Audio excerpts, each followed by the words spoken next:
بسم اللہ الرحمن الرحیم نحمدہ ونصلی علی رسولہ الکریم۔ حضور اکرم صلی اللہ علیہ وآلہ وسلم کا حلیہ مبارک۔ حضرت صلی اللہ علیہ وآلہ وسلم نہ زیادہ لمبے تھے اور نہ پست قد، درمیانہ قد تھا، سر بڑا تھا، ریش مبارک گھنی تھی۔ آپ صلی اللہ علیہ وآلہ وسلم کے سر مبارک اور ریش مبارک میں گنتی کے تقریباً 20-25 بال سفید تھے۔ چہرہ انور نہایت خوبصورت اور نورانی تھا۔ جس نے بھی آپ صلی اللہ علیہ وسلم کا چہرہ انور دیکھا ہے، اس نے حضور صلی اللہ علیہ وسلم کے چہرہ انور کو 14ویں رات کے چاند کی طرح منور بیان کیا ہے۔ آپ صلی اللہ علیہ وسلم کے پسینے میں ایک خاص قسم کی خوشبو تھی۔ چہرہ انور سے جب پسینہ ٹپکتا تو موتیوں کی طرح معلوم ہوتا۔ حضرت انس رضی اللہ تعالیٰ عنہ فرماتے ہیں کہ ہم نے دیباج اور حریر کو آپ صلی اللہ علیہ وسلم کی جلد سے زیادہ نرم نہیں دیکھا، اور مشک و عنبر میں آپ صلی اللہ علیہ وسلم کے بدن معطر سے زیادہ خوشبو نہ سونگھی۔ سر کے بال اکثر مونڈھے تک اور کبھی نرمائے گوشت تک لٹکے رہتے تھے۔ بالوں میں کنگھی بھی کرتے تھے اور آنکھوں میں سرما بھی ڈالتے تھے، باوجود یہ کہ آنکھیں قدرتی طور پر سرمگی تھیں۔ آپ صلی اللہ علیہ وسلم کی آنکھیں نہایت خوشنما اور کشادہ تھیں، خوب سیاہ اور سرخی مائل تھیں۔ سینے سے لے کر ناف تک ایک نہایت خوبصورت باریک خط تھا، اور دونوں بازو اور قدمین گوشت سے پر تھے۔ حضور صلی اللہ علیہ وسلم جب چلتے تو ایسا معلوم ہوتا کہ گویا پاؤں جما کر اٹھاتے ہیں اور اوپر سے نیچے کی طرف جا رہے ہیں۔ الغرض آپ صلی اللہ علیہ وسلم کا جسم اطہر اور چہرہ انور تمام ظاہری اور باطنی محاسن سے مزین تھا۔ سوائے مسکرانے کے آپ کبھی بھی کھل کھلا کر نہیں ہنستے تھے۔ حدیث میں ہے کہ صورت اور سیرت میں آپ صلی اللہ علیہ وسلم سب سے زیادہ حضرت ابراہیم علیہ السلام کے مشابہ تھے۔ مہر نبوت، دونوں شانوں کے درمیان میں دائیں شانے کے قریب مہر نبوت تھی۔ صحیح مسلم میں ہے کہ حضور پر نور صلی اللہ علیہ وسلم کے دو شانوں کے درمیان ایک سرخ گوشت کا ٹکڑا کبوتر کے انڈے کے مانند تھا۔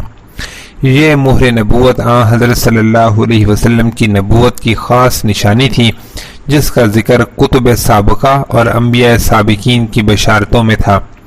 علماء بنی اسرائیل اسی علامت کو دیکھ کر پہچان لیتے تھے کہ حضور صلی اللہ علیہ وسلم وہی نبی آخر الزماں ہیں کہ جن کی انبیاء سابقین علیہم السلام نے بشارت دی ہے، اور جو علامت یعنی مہر نبوت بتلائی تھی وہ آپ صلی اللہ علیہ وسلم میں موجود ہے۔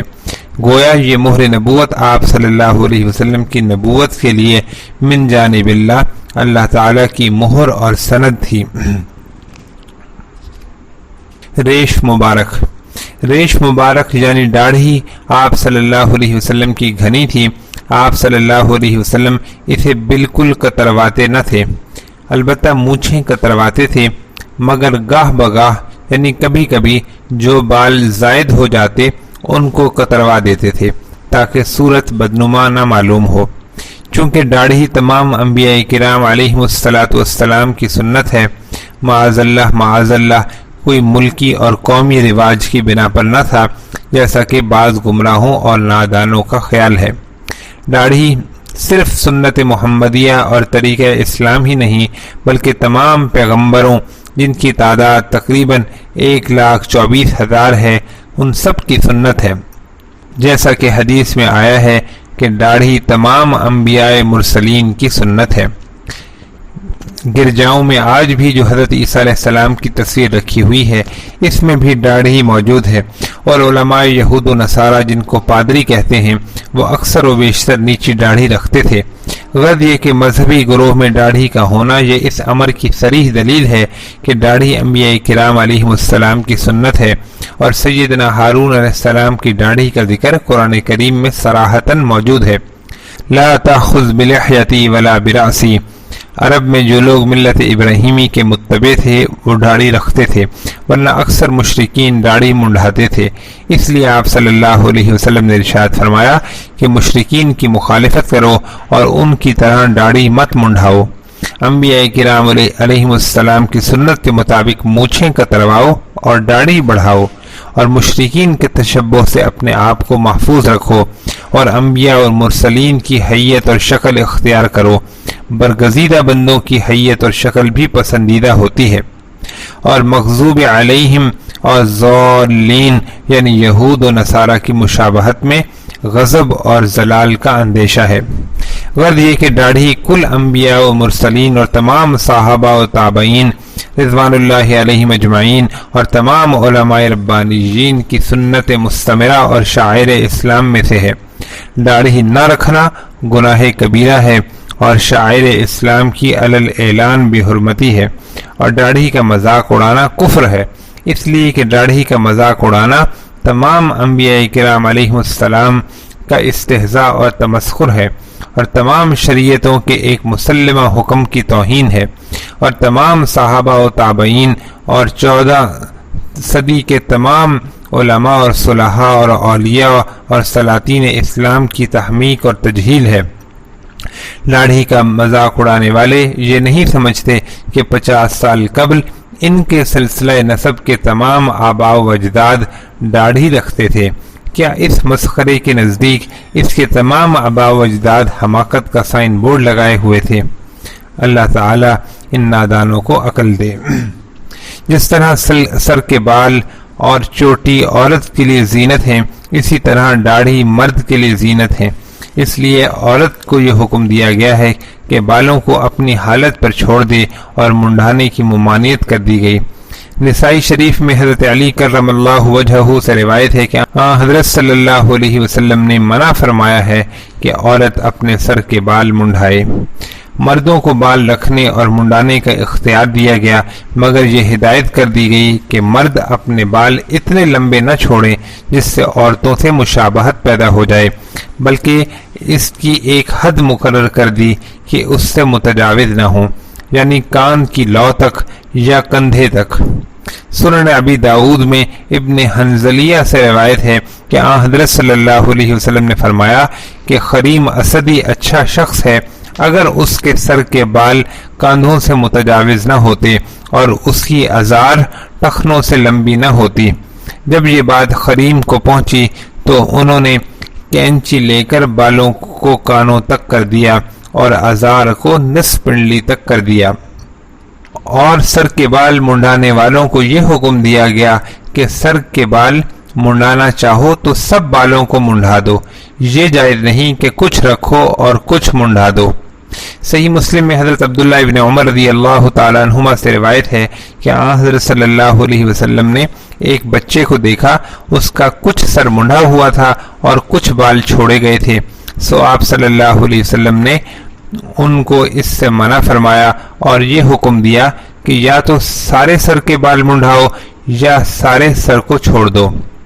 اور صحیح بخاری میں حضرت عبداللہ ابن عمر رضی اللہ تعالی عنہ سے روایت ہے کہ میں نے رسول اللہ صلی اللہ علیہ وسلم کو قضا سے منع کرتے ہوئے سنا۔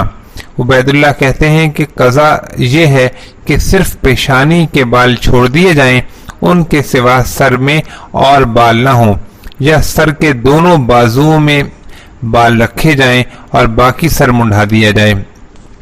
اس ممانعت کی وجہ یہ تھی کہ اس میں یہود کی مشابہت پائی جاتی تھی، چنانچہ سنن ابی داؤد کی اس حدیث میں اس کی تصریح موجود ہے، یعنی یہ یہود کی حیت اور ان کا طرز ہے، اور جب یہ فعل معصوم بچوں کے لیے ناجائز ہے تو بالغ لوگوں کے لیے یہ فعل بدرجہ اولا ناجائز ہوگا، اور اسی طرح سر کے بالوں میں نصارہ کی مشابہت بھی ناجائز ہوگی۔ حضرت صلی اللہ علیہ وآلہ وسلم کے زمانے میں مجوسی اس خلاف فطرت فعل کے مرتکب تھے کہ مونچھیں بڑھاتے تھے اور داڑھی کٹاتے یا منڈاتے تھے۔ اس لیے آن حضرت صلی اللہ علیہ وسلم نے مسلمانوں کو حکم دیا کہ تم مجوس کی جو خلاف فطرت کر رہے ہیں مخالفت کرو اور داڑھی کو چھوڑو اور مونچھوں کو کٹاؤ۔ صحیح مسلم میں حضرت ابو ہریرہ رضی اللہ تعالیٰ عنہ سے مروی ہے کہ رسول اللہ صلی اللہ علیہ وسلم نے ارشاد فرمایا کہ مونچھوں کو کٹاؤ اور داڑھیوں کو بڑھاؤ اور مجوس کی مخالفت کرو۔ احادیث میں بکثرت آیا ہے کہ داڑھی کا بڑھانا اور مونچھوں کا کتروانا انبیاء کرام علیہم السلام کی سنت ہے اور امور فطرت میں سے ہے۔ فطرت اس کو مقتضی ہے کہ چھوٹے اور بڑے اور مرد اور عورت کے درمیان امتیاز ہونا چاہیے، سو یہ امتیاز داڑھی سے حاصل ہوتا ہے۔ لباس نبوی صلی اللہ علیہ وآلہ وسلم۔ حضرت صلی اللہ علیہ وسلم کا لباس نہایت سادہ اور معمولی ہوتا تھا، فقیرانہ اور درویشانہ زندگی تھی۔ عام لباس آپ صلی اللہ علیہ وسلم کا تہمد اور چادر اور کرتا اور جبہ اور کمبل تھا جس میں پیوند لگا ہوتا تھا۔ آپ صلی اللہ علیہ وسلم کو سبز لباس پسند تھا۔ آپ صلی اللہ علیہ وسلم کی پوشاک عموماً سفید ہوتی تھی۔ یمنی چادر جس پر سبز اور سرخ خطوط ہوں آپ صلی اللہ علیہ وسلم کو بہت مرغوب تھی، جو برد یمانی کے نام سے مشہور تھی۔ خالص سرخ سے منع فرماتے۔ ٹوپی سر سے چپٹی ہوئی ہوتی، اونچی ٹوپی کبھی استعمال نہیں فرمائی۔ ابو قبصہ غازی سے مروی ہے کہ صحابہ کرام رضی اللہ تعالیٰ عنہم کی ٹوپیاں چپٹی سر سے لگی ہوئی ہوتی تھیں، اونچی نہیں ہوتی تھی۔ حضرت صلی اللہ علیہ وسلم امامے کے نیچے ٹوپی کا التزام رکھتے تھے۔ فرماتے تھے کہ ہم میں اور مشرکین میں بھی فرق ہے کہ ہم ٹوپیوں پر امامہ باندھتے ہیں۔ حضور صلی اللہ علیہ وسلم امامہ باندھتے تو اس کا شملہ دونوں شانوں کے درمیان لٹکا لیتے اور کبھی دائیں جانب اور کبھی بائیں جانب ڈال لیتے اور کبھی تحت الحنک ٹھوڑی کے نیچے لپیٹ لیتے۔ حدیث میں ہے کہ نبی کریم صلی اللہ علیہ وسلم نے ارشاد فرمایا کہ حق تعالی نے جنگ بدر اور جنگ حنین میں میری امداد کے لیے ایسے فرشتے اتارے جو امامے باندھے ہوئے تھے، جس کا ذکر قرآن کریم میں ہے۔ پاجامہ۔ حدیث میں آیا ہے کہ آپ صلی اللہ علیہ وسلم نے منی کے بازار میں پاجامہ بکتا ہوا دیکھ کر اسے پسند فرمایا اور فرمایا کہ اس میں بنسبت آزار کے سطر زیادہ ہے، یعنی اس میں پردہ زیادہ ہے، اور اس کو خرید فرمایا، لیکن استعمال کرنا ثابت نہیں۔ قمیص۔ پیرہن آپ صلی اللہ علیہ وسلم کو بہت محبوب تھا، سینے پر اس کا گریبان تھا، کبھی کبھی اس کی گنڈیاں کھلی ہوئی ہوتی تھیں۔ لنگی۔ آپ صلی اللہ علیہ وسلم کے تمام کپڑے ٹخنوں سے اوپر رہتے، بالخصوص آپ صلی اللہ علیہ وسلم کا تہمد آدھی پنڈلی تک ہوتا تھا۔ موزے۔ آپ صلی اللہ علیہ وسلم موزے بھی استعمال فرماتے اور ان پر مسح فرماتے۔ گدا۔ آپ صلی اللہ علیہ وسلم کا گدا ایک چمڑے کا ہوتا تھا جس میں کھجور کی چھال بھری ہوتی تھی، اور بسا اوقات حضور صلی اللہ علیہ وسلم ایک بوریے پر سویا کرتے تھے۔ حصیر۔ آپ صلی اللہ علیہ وسلم یعنی ایک بوریا آپ صلی اللہ علیہ وسلم کا بستر تھا۔ انگوٹھی۔ دست مبارک میں چاندی کی انگوٹھی بھی استعمال فرماتے تھے۔ حضرت صلی اللہ علیہ وسلم نے جب قیصر روم اور نجاشی شاہ حبشہ وغیرہ کو دعوت اسلام کے خطوط لکھنے کا ارادہ فرمایا کہ سلاطین بغیر مہر کے کوئی تحریر قبول نہیں کرتے، اس لیے آپ صلی اللہ علیہ وسلم نے چاندی کی ایک انگوٹھی بنوائی جس میں 3 سطروں میں اوپر نیچے محمد رسول اللہ لکھا ہوا تھا۔ نالین مبارک۔ نالین مبارک چپل کی طرز کے ہوتے تھے جن میں نیچے صرف ایک تلا ہوتا تھا اور اوپر 2 تسمے لگے ہوئے ہوتے تھے جس میں انگلیاں ڈال لیتے تھے۔